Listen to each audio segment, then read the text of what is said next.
bésu tey bi àdduna wërngal kàpp dañ ko jël ne nañu màggal jigéenu kaw bësam benn bësam 4 heures du matin balaa wàcc gee jànkonteeg jafe-jafe yu metti donc ñun ku ñu xam-xam ne ñu ngi ci gox-goxaan yi mais gox-goxaan yi nekkuñu fa rek di taxawaalu dañuy naxante ak suñu càmmiñ yi suñu kilifa yi suñu farandoo yi ba jigéen ñi jot suuf buñ ko jotee ñu lëkkaloog ay waay wallu yu mel ne ñoom Abdourahim Sall il faut fuir Africa va se fuir Sénégal ñu mel ne Oxfam ñu mel ne wan pour ñu def fa ay installation parce que jot suuf bu jafewul ci yenn gox-goxaan yi boo jotee suuf ba pare boo amul jumtukaay ak i doole ci wàllu koom ak matériel vraiment suuf si da nga koy xool rek te ñu gis ne jigéen ñi ñoo yor kër yi daanaka donc GIPSOAR am programme bu mu tuddee Bay Dunde juróomi at a ngi ñu ci ne di ci dox di fàggul jigéen ñi suuf mais daaw jéeg ñu lëkkaloo ak ñoom Abdourahim Sall parce que ñu ne jot suuf bu jàppandee liggéey moo ci des mais balaa liggéey il faut ñu am ndox donc ñoom Rahim installation bii ngeen di gis 54 millions demagum na ci muy ndimbal lu am solo suñu gërëm am na fu mu doore mais amul app te di ngeen ko gis ci di ngeen ko dégg ci jotaay yi teen bi tey sampe fi ak château d'eau ak plaque solaire am ak goutte à goutte am révolutionné na waxuma gox bi mu ne muy Thiar mais gox yi ko wër yëpp parce que fukki fan ak juróom ci ginnaaw dégg ngeen ne ñàkk ndox mu tar am na ci zone Touba Toul fii yëguñu ko bu robinet yi daal di forage ba paane robinet yi ñàkk ndox teen bi dafay daal di jox Thiar ndox jox ñett ba ñeenti dëkk loolu yokkute bu wér la ci sant partenaires yi di wax ne ñu ne gannaaw clôture rek a des pour réalisation bi pare dañu taxaw ci xolu réalisation bi màggal jigéenu kaw fësal ne mi ngi jéemantu ku ko jàppale mu jël. Soxna Marie Diouf Thiar Fiyaay présidente groupement ànd jëf fii ci Thiar Fiyaay ngëneel yi li nga xam ne dañ koy bay jëlaat ko maanaam mbay mi dañ koy bay ci mbay mu sell suñu nee mbay mu sell nag mooy bay te du am benn produit chimique dañ koy bay ci li nga xam ne mooy produit yi nga xam ne ay nëbal tos lay doon ak ay mimans yi nga xam ne moom la ñuy def pour traitement yi mu nekk mbay moo xam ne mbay mu mucc ayib la kon yaakaar naa ne loolu moom ñun waa Thiar Fiyaay gis nañ ci suñu bopp ba gox bi nga xam ne dañoo làng ak ñun sax gis nañ ci suñu bopp ñu nekk ay royukaay ci kaw loolu nag ñu ngi koy sante ki nga xam ne mooy Soxna Julie ndax tey programme bi lu ñu ci am dañ koy sante yàlla waaye dañ ko koy sante ak càmmeñam li làngandoo ak moom muy Abdourahim. bay dundee ngeen wax ndax ci dund bi rek ngeen yoon. waaw actuellement nii comme dañuy soog a door moom ñoo ngi ci bay dunde bi waaye dañuy ñaan yàlla petit à petit l'oiseau fait son nid ci kanam tuuti yaakaar naa ne dinañ mën a egg ci bay dundal suñuy poos comme ni ñu dundalee suñu bopp. yéen légumes ngeen fii bay ak fan ngeen koy jaay jàppale. waaw légumes yi nga xam ne lépp luy bu ñu nee bay dunde rek bàyyiwul lenn luy dem ci cin waaw bàyyiwul carotte bàyyiwul supame bàyyiwul nawe bàyyiwul basante bàyyiwul jaxute bàyyiwul kaani bàyyiwuñu lenn ba ci salaat daal ñun lépp lu ñuy dunde rek yaakaar nañ ne loolu mooy cëru bay dunde. fan koy jaayee après. waaw am nañu marché waaye tamit ñun comme dañoo lëkkaloo ak GIPSOAR mu jiital ay groupe yoo xam ne bari nañu tey dañuy jël suñu doole liggéey ndax ñu xañ na projet bi commencé na ci ñun waaye dañu bëgg a suqali suñu moroomu jigéen yi tey ñi nga xam ne dañu bokk ci kuréel gi su mbay mi sottee dañ koy lëkkaloo ak ñoom fexe duñu ci jote ñoom pour ñu gis seen bopp balaa ñu ñuy dab si. man maa ngi tudd Abdourahim Sall man maa fi nekkal Sénégal ONG bi ñuy wax il faut fi Africa va se fuir Sénégal ñuy fesal suñu mbégte ci nekk fii tey Thiar Fiyaay di màggal bis bi nga xam ne àddina wërngal këpp dañ ko jagleel jigéenu kaw yi muy jigéenu jàmbaare yoo xam ne ñun ñu ngi ànd ak ñoom di leen gunge ci lëkkaloo bu ñu lëkkaloo ak GIPSOAR di leen gunge pour fexe ñoom ñu mënal seen bopp ndax bu jigéen ñi mënalee seen bopp rek mu feeñ ba ci biir njaboot gi ko defee ñu ngi am gunge bu ñu def ak ñoom ci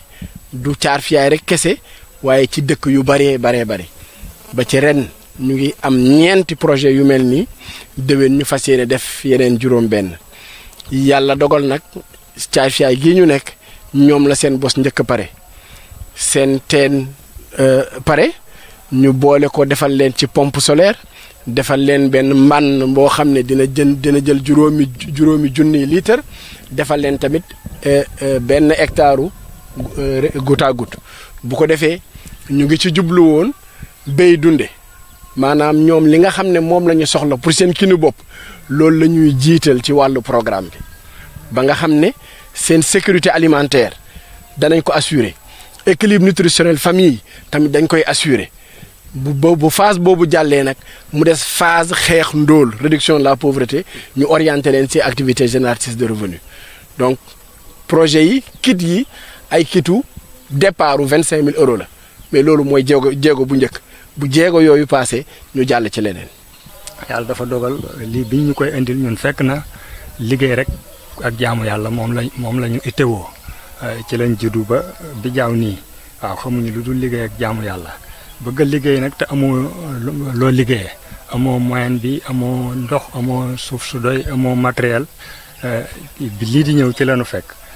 yàlla mi nga xam ne mooy dimbali jaam dimbali nu xamale nu ak soxna suñuy wax Sili Cissé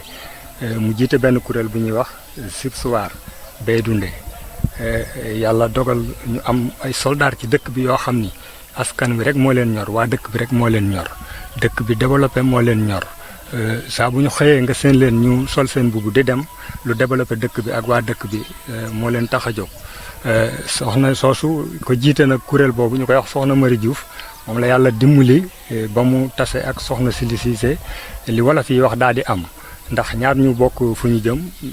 ñëw mën a bokk aw yoon waaw ba ñu waxtaanee daal di déggoo joxante loxo ba mu ñëwee wax ma ko itam ma daal di koy am mbégte lool jotal ko imam mi moom itam mu am ci mbégte ndax yàlla dogal na nun noo ŋànk dëkk bi waaw chef du village imam président regroupement ak président ASC yi ñu koy wax Abdou Thiaw mooy mu ngi nii taxaw nii waaw ban ci waxtaanee itam dañ caa daal di sawar yàlla dogal nu jox soxna si loxo mu jox ñu loxo moom itam mu yàlla boole ko ak càmmañam lu ñuy wax Serigne Abdou Sall Abdourahim Sall moom itam muy ku jàmbaare ku bëgg askan wi koo xam ne nit ñi rek a ko ñor yàlla dogal ñu ànd ñëw fi ñu toog ñu waxtaan ba ñu waxtaanee ñu daal di déggoo ñu taxaw ngir jàppale nu waaw daal di nuy defaral teen bi ngeen gis nii waaw daal di taxaw jàppale soxna yi daaw ba ren ñu ciy yëngu ndànk-ndànk di ñaan yàlla na gën a jëm ca kanam waaye wax dëgg yàlla yëngu biñ ciy yëngu amal nañu solo ndax ñoo ngi ciy yëngu di ci am xéewal gu jëm ci dëkk yi ñi lekk lugum ba nga xam ni amul posen waaw dañ ko béy ci béyin boo xam ne bi benn posen du ci dem waaw ñoo koy saytul seen bopp di ko fumier di roose waaw di ko jël di ko dugalaat ci askan wi ñu koy jëfandikoo waaw loolu lim mën a jur dafa bari ndax wér-gi-yaram mu ngi soxi koo foofu waaw mënuloo am wér-gi-yaram te li ngay lekk setul sellul waaw waaye comme ñu ngi lekk lu set lu sell booleeg nag ñu toftal ca li gën a am solo ci nit mooy ginnaaw wér nit ki am xam-xam bu amee xam-xam ba pare nag mën a liggéey te ñett yooyu la yàlla dogal ñoom ñu darnu ci waaw dinu ci dimbali bu baax a baax a baax a baax. Abdoulaye Thiaw laa tudd maa ngi dëkk fii ci Thiafiyaay nekk ci dëkk bi di doomu dëkk bi di liggéey ci dëkk bi day mel ni tam ñun lii ñu dugg nii faaw ñu ñime ci faaw ñu am ci fit parce que dañ ci ànd ak suñuy kilifa ñu dinu ci digal dinu ci tere ñu ciy gis njariñ ndax lii nga gis nii yàlla dogal ñu andi ko fii wax dëgg yàlla man jàpp naa ne ñun xale ñun lañ ko andil parce que ñun ñoo toll ci wuti war a andi dañ daan jóge fii di dem ci réew mi di lijjanti loo xamante bii nii yàlla ak sunu kilifa yi fi bàyyi moo tax ñu dem di ko wuti kon suñu demee ba yàlla dogal ñu am yaakaar ne war nañ ko mën a am fii kon loolu sant yàlla la doon. tool bi du pour jigéen ñi rek. tool bi góor ñi la ak jigéen ñi ndax li tax mu doon góor ñi ak jigéen ñi waaw boo ma laajee ma wax la li tax mu doon góor ñi ak jigéen ñi li tax mu doon góor ñi ak jigéen ñi ñoo moom tool bi mais ñun mënuñu leen a seetaan ci li ñuy liggéey il faut que ñu di leen jàppale léegi bu ñu leen di jàppale itam kon ñoom dañuy am ñeewante ci ñun ne ah yéen kat kon teen leen a defal lii ndax ngeen mën a toog di nu dimbali xam nga bu nu waxantee rek li gën a wér mooy toog rek di jàppale jigéen ñi te duñ mën a liggéey loolu bu yàggee dañuy bàyyi jigéen ñi dem liggéey yi feneen te su boobaa kon jigéen ñi dina am loo xam te ni dañ ko xaw a manqué muy ku leen di jàppale ci yenn ndimbal yi parce que jigéen am na loo xam ne mënulu ko boppam kon ñun li ñu ci man dañ leen koy dimbalee ñoom itam li ñu ci man ñu dinu ko dimbalee mu doon loo xamante bi daal ñun sant nañ ci yàlla bu baax a baax. taxawaay bi nga xam ni yàlla dogal na ko ñu am ko ci takku ànd liggéey comme ni ko yàlla diglee ci alxuraan di wax ni wa taxaawanu alal birri wa taqwa wala taawanu alal ismi wal udwaan alxuraan la yàllaa ko wax mu ni ñuy dimbalante ci mbaax ak li nga xam ne mooy ragal yàlla te bañ a dimbalante ci li nga xam ne mooy bàkkaar ak noonoo kon tabaarakallaa mu mel ni bu doonee mbootaay goo xam ne dañu jógee feneen ñëw fii tey ci village bi nga xam ni moom la ñuy wax Thiar Fiyaay ngir dimbali askan wi nga xam ne ñoo fi yeewoo ci wàllu comme ni ñu ko waxee wàllu mbaax lu jëm ci li ñu leen yare muy liggéey ak jaamu yàlla gis ngeen àll bi ni mu mel xamuñu lu dul liggéey jaamu yàlla andi leen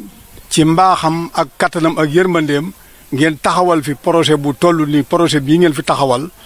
ba ñu commencé di ci gis njariñ li nga xam ni moo fi feeñ askanu dëkk bi ak li ko jige lépp li ko jariñu kooku kon dañuy sant yàlla bu baax a baax di leen sant di leen ñaanal yàlla fi ngeen bëgg a àgg yàlla leen fa yàlla égale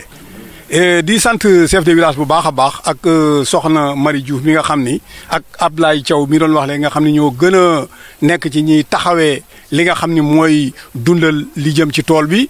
soxna Marie mi ngi ni ci sama wet gis nañ ci seen taxawaay bu baax a baax gis nañ ci seen njàmbaare gis nañ ci seen yéene gis nañ ci seen taxawaay guddi ak bëccëg tool bi rek moo leen ñor ak nu mu jëmee kanam ba nu ci commencé gis njëriñ lu toll ni li ñu ki ci gis kon alhamdulilah rabbil alamin. Je m'appelle Serigne Taku Kandji et je suis le représentant de One Campaign au Sénégal. Donc, juste pour vous rappeler que One Campaign, c'est une organisation de campagne et de plaidoyer internationale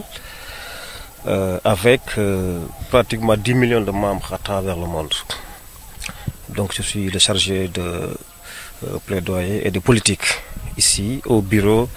Afrique de l'Ouest francophone qui est basé à Dakar. Donc, ce que je suis notre présence ici, c'est que nous reconnaissons que la pauvreté existe un peu partout dans le monde, surtout dans les pays en développement.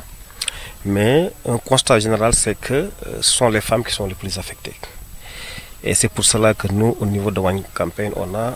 une campagne qu'on appelle Poverty is Sexist, c'est-à-dire que la pauvreté est sexiste. Et c'est à travers cette campagne-là que nous avons décidé de travailler avec des partenaires comme Gypsoir pour célébrer ce jour qui est très important, qui est une journée qui est dédiée effectivement à la femme rurale. Je ne reviendrai pas sur le rôle que joue la femme dans le développement. Je crois qu'on aura le temps pour y revenir.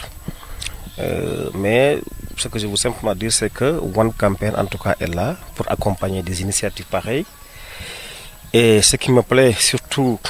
sur ce site-là, c'est que moi, je suis ingénieur agronome de formation. Et avant mon travail à One,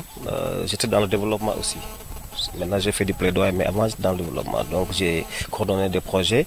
et nous faisions exactement des activités pareilles. Donc, quand je suis sur un périmètre et que je vois un puits, je vois des systèmes d'exor, hein, je vois des systèmes d'irrigation goutte à goutte qui non seulement économisent l'eau, mais allègent le travail des femmes. Donc, ça, c'est très important. Donc, je ne peux que vraiment être